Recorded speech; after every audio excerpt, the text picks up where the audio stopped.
अस्सलाम वालेकुम वरहमतुल्लाहि वबरकातुहू। अल्हम्दुलिल्लाह, सीडीपी की आज ही हमारी चौथी क्लास है, जिसमें आज हम लोग डेवलपमेंट के प्रिंसिपल्स को देखेंगे, यानी बालिदगी के उसूल को देखेंगे, जिससे आपका कौन सा भी एग्जाम क्यों ना हो, कौन सा भी टेस्ट क्यों ना हो, 1 या 2 नंबर कैसा भी आते ही है और इसके बगैर आपका पेपर नहीं बनता। ठीक है? और आमतौर पर अगर हम देखें तो बालिदगी के 10 उसूल हैं, तो चलिए देखते हैं वो 10 उसूल कौन से हैं।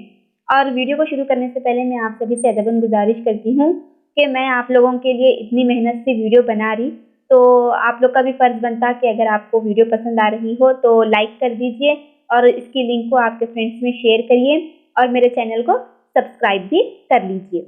उसूल बालिदगी के अंदर जो सबसे पहला आपका उसूल है वो है उसूल मुसलसल बालिदगी, यानी प्रिंसिपल ऑफ कॉन्टिन्यूटी। ये आपकी जो बालिदगी है इसका अमल रहम मादर से शुरू होता है और हमारे इंतकाल तक जारी रहता है, यानी ये अमल कभी भी ख़त्म होने वाला नहीं है, यानी नशोनुमा हमारे अंदर हमेशा मुसलसल चलते ही रहती है। ठीक है? और हमारी जिस्मानी नशोनुमा के साथ साथ जो हमारी शख्सियत के जो अहम पहलू है उसकी भी बालिदगी का अमल हमारे अंदर मुसलसल जारी रहता है। ठीक है? यानी ये कभी भी ख़त्म होने वाला अमल नहीं है, हमारे इंतकाल के बाद ही ये अमल ख़त्म हो जाता है। ठीक है? यानी बचपन में बच्चा अलग नज़र आता, फिर जैसा ही उसकी उम्र बढ़ते जाते रहती, बच्चे के अंदर जिस्मानी तब्दीलियाँ भी रौनुमा होते रहती और उसकी दिमागी सलाहियतें भी बढ़ने लगती रहती, उसकी हाइट बढ़ते रहती, यानी पैदा होने से लेकर बच्चे के इंतकाल तक कुछ ना कुछ तब्दीलियाँ उसके अंदर रौनुमा होते ही रहती है। ठीक है? इसीलिए इसको हम क्या कहेंगे, मुसलसल बालिदगी कहेंगे, यानी प्रिंसिपल ऑफ कॉन्टिन्यूटी। और एक बात मैं आप लोग को बता दूं, ये जो मैं हेडिंग्स बोल रही ना, इसको आप उर्दू में भी याद रखिए और उसके साथ साथ इंग्लिश में भी याद रखिए, क्योंकि आपका पेपर उर्दू और इंग्लिश दोनों में बनता है टीएस टेट का, इसीलिए मैं बता रही हूँ। ठीक है ना? अगर आप लोग इसको इंग्लिश और उर्दू दोनों में नेम्स याद रखेंगे तो आप लोग को पेपर हल करने में बहुत आसानी होंगी। ठीक है ना? उसके अलावा आप लोग का सीटेट भी आप लोग इससे क्लियर कर सकते हैं अगर आप लोग को हेडिंग्स मालूम हुए तो। ठीक है? तो ये था आपका पहला उसूल, प्रिंसिपल ऑफ कॉन्टिन्यूटी, यानी मुसलसल बालिदगी। और दूसरा उसूल है आपका नशोनुमा की सिमत, यानी डेवलपमेंट डायरेक्शन। नशोनुमा की सिमत यानी जो हमारे जिस्म में जो नशोनुमा होती है उसकी आमतौर पर 2 सिमतें हैं, यानी 2 तरीक़ों से हमारे जिस्म में नशोनुमा होती है, जिसमें सबसे पहला है आपका सेफेलोकॉर्डल सीक्वेंस और दूसरा है आपका प्रॉक्सिमोडिस्टल सीक्वेंस। अगर हम सेफेलोकॉर्डल सीक्वेंस की बात करें तो इसके अंदर हमारी नशोनुमा सर से शुरू होकर हमारे पैरों के तरफ जाती है, यानी बच्चा पहला क्या करता, पहले अपने सर के ऊपर काबू पाना शुरू करता है, उसके बाद आहिस्ता आहिस्ता अपने पाँव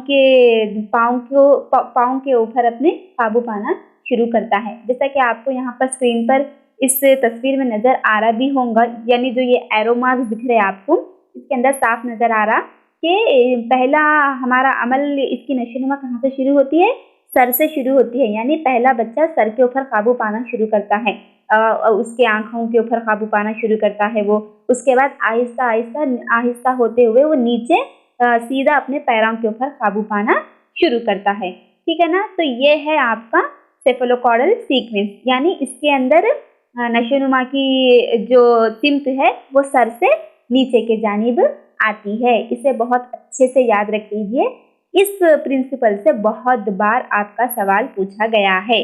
और जो दूसरा है आपका प्रॉक्सिमोडिस्टल सीक्वेंस, इसके अंदर क्या है, एक बच्चे की नशोनुमा दरमियानी हिस्से से शुरू होती है, यानी जो हमारे ये सीने का जो ऊपरी थोड़ा सा ऊपर का जो हिस्सा है, यहाँ से पहले क्या है, बच्चा अपने जो ये पट्टे होते हैं ना, यानी जो ये हमारे मोंढे होते हैं जिसे हम आर्म्स भी कहते हैं, तो ये हमारे जो ये मसल्स है, बच्चा अपने दरमियानी हिस्से से क्या होता, अपने हाथों के ऊपर, अपने ये मोंढों के ऊपर काबू करना शुरू करता है। ठीक है ना? तो आहिस्ता आहिस्ता क्या है, अपने हाथों के ऊपर, अपने मोंढों के ऊपर बच्चा काबू करने के बाद अपने हाथों को हिलाना शुरू करता है। जब उसके हाथ हिलना शुरू हो जाते हैं, यानी वो हरकत में लाता है, तो उसके बाद फिर आहिस्ता आहिस्ता अपने उंगलियों के ऊपर काबू में लाता है। इस तरह से बच्चा पूरे जिस्म के ऊपर बाद में से पूरा हरकत में लाना शुरू करता है और अपने आप को उसमें काबू करना शुरू करता है। ठीक है ना। तो ये था आपका प्रॉक्सिमो डिस्टल सीक्वेंस। तो ये दो सीक्वेंस ना बहुत इम्पोर्टेंट है। सेफेलोकॉर्डल यानी सर से लेकर डायरेक्ट पैर की जानिब आता है और आपका प्रॉक्सिमो डिस्टल यानी दरमियाने हिस्से से लेकर आपके आजू बाजू नशोनुमा पाना शुरू होती है। तो कंफ्यूज मत होइए, बहुत अच्छे से याद रखिए।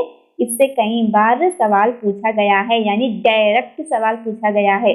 सर से लेकर पाँव, सीधा पाँव से होने वाली नशोनुमा को क्या कहते हैं बोलकर भी पूछा गया है, और दरमियानी हिस्से से शुरू होकर आजू बाजू जाने वाली नशोनुमा को क्या कहते हैं, ये भी आपका पूछा गया है। तो आप आसानी से ये दो प्रिंसिपल्स को बता सकते हैं।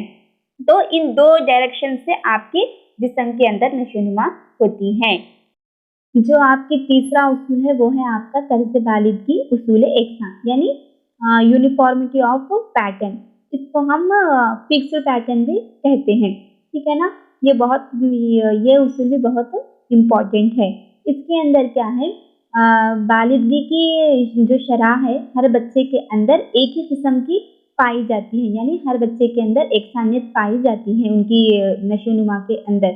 यानी हम लोग पढ़े थे कि नशोनुमा क्या है, मुसलसल चलने वाला अमल है और उसका क्या है, वो सर की जानिब से शुरू होता है और नीचे की जानिब आती है बोलकर हम लोग पढ़े थे ना पीछे।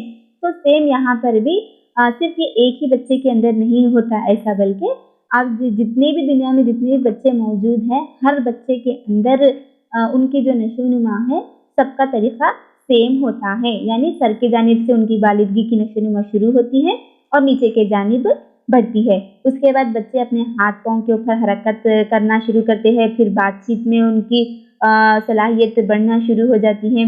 इस तरह से वो बच्चों के अंदर मुख्तलिफ किस्म की तब्दीलियाँ रौनुमा होती हैं।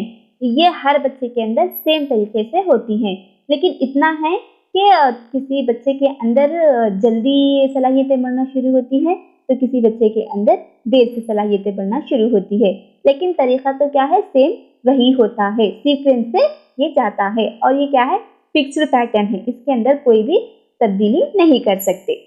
इसके बाद है आपका चौथा प्रिंसिपल उसूल इनफरादी, यानी इंडिविजुअल डिफरेंसेस। इस उसूल के अंदर जैसा कि मैं पीछे बताई आप लोग को कि बच्चे के अंदर हर बच्चे में नशोनुमा एक ही तरीके से होती है, लेकिन किसी के अंदर तेजी से होती है तो किसी के अंदर स्लो होती है। तो इस उसूल में वही बताया जा रहा है कि हर बच्चे के अंदर जो उसकी शरह होती है वो मुनफरिद होती है, यानी नशोनुमा के तरीका तो बिल्कुल सेम ही रहता है, लेकिन किसी के अंदर बहुत तेजी से हो जाता है तो किसी के अंदर स्लो होता है। ठीक है, ये है आपका उसूल इनफरादी यानी इंडिविजुअल डिफरेंसेस। और आपका जो तीसरा उसूल है वो है बालिदगी आम जवाबी इक़दाम से मखसूस जवाबी इक़दाम की तरफ फरोग़ पाना, यानी जनरल टू स्पेसिफिक रिस्पॉन्स।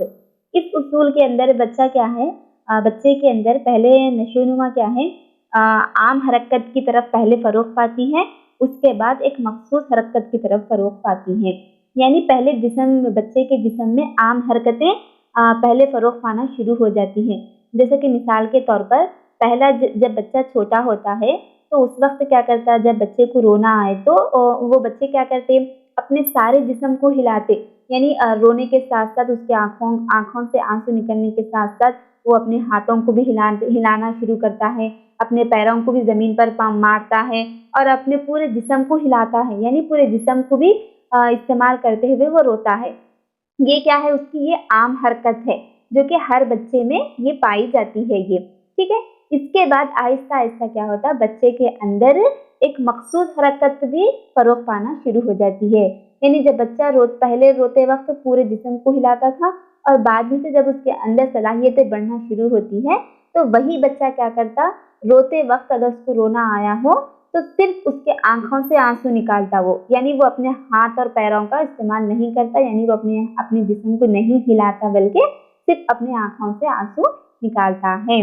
तो ये है आपकी तीसरा उसूल, यानी बच्चे पहले आम हरकत में फरोग़ होती है उनकी नशोनुमा, उसके बाद बच्चों के अंदर मखसूस हरकत फरोग़ पाती है। ठीक है, इसी तरह से बच्चे क्या है, जब वो लोग बोलना शुरू करते हैं तो छोटे छोटे अल्फाज बोलते हैं, यानी पहले आम अल्फाज बोलना शुरू करते हैं, यानी जैसा कि मम्मी, डैडी या फिर अब्बू, अम्मी, इस तरह के ये आम अल्फाजों को बोलना शुरू करते हैं। उसके बाद मखसूस अल्फाज बोलना शुरू करते हैं, यानी जो अल्फाज उनको पहले बचपन में बोलना नहीं आते, वही अल्फाज को थोड़ी सी अहलियत यानी थोड़ी सी उन लोग के अंदर नशोनुमा फरोग होने के बाद, थोड़ी सी उनके अंदर सलाहियतें आने के बाद वो लोग मजीद दूसरे अल्फाज बोलना शुरू करते हैं। ठीक है। आपका 6वां उसूल है उसूल बाहिमी ताल्लुक, यानी प्रिंसिपल ऑफ इंटर रिलेशनशिप। इस उसूल के अंदर आपकी नशोनुमा और बालिदगी के कई पहलू, जैसे कि तबई है, दिमागी है, समाजी है, ये तमाम पहलू क्या है, एक दूसरे से रिश्ता रखते हैं, यानी इन तमाम पहलुओं के दरमियान एक गहरा रिश्ता पाया जाता है, यानी गहरा ताल्लुक पाया जाता है, और ये एक दूसरे पर इन्हिसार भी होते हैं। अगर इनके अंदर किसी एक पहलू को अगर हम लोग मुतासिर करते हैं तो ऑटोमेटिक दूसरा पहलू भी मुतासिर हो जाता है। ठीक है। यानी अगर हम लोग मिसाल लें, अगर आपको भूख लग रही और आप खाना नहीं खा रहे, तो इससे क्या होता, आपका पेट भूखा रहता, तो आपके पेट खाली आपका पेट एक तो भूखा नहीं रहता ना, अगर आप खाना नहीं खाएंगे तो आपके पेट के साथ साथ आपके हाथ भी काम करना बंद कर डालते, आपके पैर भी काम करना बंद कर डालते। ठीक है ना, यानी आप चल फिर नहीं सकते और आपके अंदर क्या है, कमजोरी आ जाती। ठीक है। आपके पेट का असर किसके ऊपर हो रहा, आपके जिस्म के दूसरे आज़ा के ऊपर भी हो रहा। यानी अगर हम किसी एक चीज को हम नुकसान पहुंचाने की कोशिश करेंगे तो उससे हमारे दूसरे आज़ा को भी नुकसान होगा। और जो आपका 7वां प्रिंसिपल है वो है आपका प्रिंसिपल ऑफ इंटीग्रेशन, यानी उसूल इंज़िमाम। ये उसूल ऐसा है कि ये आपका उसूल क्या है, हमेशा आम चीज़ों से लेकर ख़ास की तरफ जाता है, यानी आम से ख़ास की तरफ जाता है। और ये बालिदगी इसके अंदर कुल से जुज़ की तरफ होती है और जुज़ से कुल की तरफ फ़रोग़ पाती है। जैसे कि मिसाल के तौर पर आपको यहाँ पर एक आदमी क्या है, साइकिल चलाता हुआ नज़र आ रहा, तो ये जब कोई भी इंसान जब साइकिल चलाता है तो इसके अंदर क्या है, उसका पूरा जिस्म हरकत में आता है, यानी वो हाथों का भी इस्तेमाल करता है, इसके अंदर अपने पैरों का भी इस्तेमाल करता है, आगे देखने के लिए वो अपनी आँखों का भी इस्तेमाल करता है, अपने कानों का भी इस्तेमाल करता है, यानी अपने पूरे जिस्म को वो इस्तेमाल करता है, चाहे गाड़ी चलाओ आप या फिर साइकिल चलाओ। ठीक है ना। तो इस प्रिंसिपल के अंदर इंसान अपने तमाम आज़ा का इस्तेमाल भी कर सकता है और बाज़ दफ़ा सिर्फ कुछ खास आज़ा का भी इस्तेमाल कर सकता है। जैसा कि अब हम लोग क्या है, लाइनर लगाते हैं। अब हम लोग लड़कियां हैं ना, तो लड़कियां क्या है, आंखों को अगर लाइनर या फिर सुरमा लगा रहे हो तो सिर्फ क्या करते हैं, हम लोग अपनी उंगलियों का इस्तेमाल करते, अपने पैरों का इस्तेमाल तो हम लोग नहीं करते और ना ही अपने पूरे जिस्म का इस्तेमाल करते, यानी सिर्फ हम अपनी 1-2 उंगली का इस्तेमाल करके हम अपनी आंखों को सुरमा लगाते है ना। तो इसके अंदर इंसान क्या है, बाज़ औक़ात अपने पूरे जिस्म का इस्तेमाल करके काम करता है, तो बाज़ जगह पर सिर्फ खास आज़ा का इस्तेमाल करके काम करता है। और आपका जो 8वां प्रिंसिपल है वो है बालिदगी की पेशगोई मुमकिन है, यानी डेवलपमेंट इज़ प्रोजेक्टेबल। तो इस उसूल के अंदर क्या है, हम किसी भी नशोनुमा के बेस के ऊपर पहले से ही आगे होने वाली तब्दीलियों का हम अंदाज़ा लगा सकते हैं। ठीक है ना। जैसा कि हम एक बच्चे को देखकर हम बचपन में ही बोल सकते कि इसकी हाइट इतनी ही बढ़ेगी और इससे ज़्यादा इसकी हाइट नहीं बढ़ सकती बोलकर हम लोग अंदाज़ा लगा सकते हैं। और हम लोग बचपन में अगर कोई बच्चा बहुत तेज़ी से काम करता है तो हम उससे अंदाज़ा लगा सकते हैं कि ये बच्चा बहुत होशियार है, बहुत आगे तक जाता बोलकर हम लोग इस तरह से अंदाज़ा लगाते ना, तो हम क्या है, नशोनुमा का हम अंदाज़ा लगा सकते हैं। ये भी एक उसूल है कि पहले से ही हम लोग इसका अंदाज़ा लगा सकते हैं। इसी तरह से बच्चे की एक कलाई की हड्डी के एक्सरों के ज़रिए हम ये बता सकते हैं कि अगर वो हड्डी पुख्ता यानी अच्छी मजबूत हो जाने के बाद इसका साइज़ क्या होगा, ये भी हम बता सकते हैं। ठीक है। तो ये है आपका बालिदगी के पेश गोई मुमकिन। आपका 9वां उसूल है बालिदगी का अमल पुख्तगी पर होता है, यानी development is a project of maturation and learning. इस उसूल के अंदर क्या है, हम किसी भी बच्चे को ज़बरदस्ती कौन सी भी चीज़ नहीं सिखा सकते जब तक कि वो दिमागी तौर पर तैयार ना हो, ठीक है ना। हम बच्चे को कौन सी भी चीज़ तभी सिखा सकते हैं जब वो अपनी दिमागी तौर पर भी सही हो और वो दिमागी तौर से भी तैयार हो उस चीज़ को सीखने के लिए, ठीक है। अगर कोई बच्चा दिमागी हालत से सही ना हो तो उसकी नशोनुमा में इजाफा होने में बहुत वक्त लग जाता है, यानी बहुत तेजी से उसके अंदर नशोनुमा नहीं होती और नशोनुमा देर से होती है उसके अंदर, ठीक है ना। इसीलिए क्या है, हमारा सीखने का अमल पुख्तगी पर इन्हिसार करता है। आपका जो लास्ट और 10वां उसूल है वो है नशोनुमा गर्दिशनुमा होती है, ना कि सीधी लकीर की शक्ल में, यानी development is parallel and not liner. यानी बच्चे की नशोनुमा की जो शरह होती है वो मुस्तकिल नहीं होती, बल्कि एक मुद्दत में वो तेजी से नशोनुमा पाता है तो आगे जाकर वो क्या है, थोड़ी देर के लिए वहाँ पर रुक जाता है। यानी हम लोग शीर खवारगी में पढ़े थे कि वहाँ पर बच्चे की नशोनुमा क्या है, बहुत तेजी से होती है, ठीक है। उसी तरह से जो आपका अर्ली चाइल्डहुड है और जो आपका लेटर चाइल्डहुड है उसके अंदर तेजी से नशोनुमा नहीं होती। तो इसी तरह से आपका जो नशोनुमा है वो सीधी एक लाइन की नहीं होती, बल्कि स्पैरल होती है, यानी गोल गोल घूमते हुए इसकी नशोनुमा होती है, ठीक है ना। जब एक बच्चे की जब नशोनुमा तेजी से होती है तो वो दूसरे स्टेज में दाखिल होने से पहले स्टेज में ही वहाँ पर रुक जाती है, वहाँ पर वो, ठीक है ना। थोड़ी देर रुकने के बाद वहाँ पर वो आराम करने के बाद फिर नेक्स्ट दूसरे स्टेज के अंदर वो जाती, ठीक है। तो ये थे आपके 10 उसूल जो कि बहुत बहुत बहुत इम्पॉर्टेंट है। अगर आप इन लोग के हेडिंग्स को भी याद रख लिए ना तब भी आपको आसानी से 1 या 2 नंबर मिल ही जाते हैं। तो चलिए, उम्मीद है कि आज की वीडियो आप सभी को पसंद आई होगी। अगर पसंद आई हो तो वीडियो को लाइक करें, इसकी लिंक को आपके दोस्तों में शेयर करिए और चैनल को अगर सब्सक्राइब नहीं किया है तो सब्सक्राइब भी कर ले। अस्सलाम वालेकुम वरहमतुल्लाहि वबरकातुहू। जज़ाकल्लाहु खैर।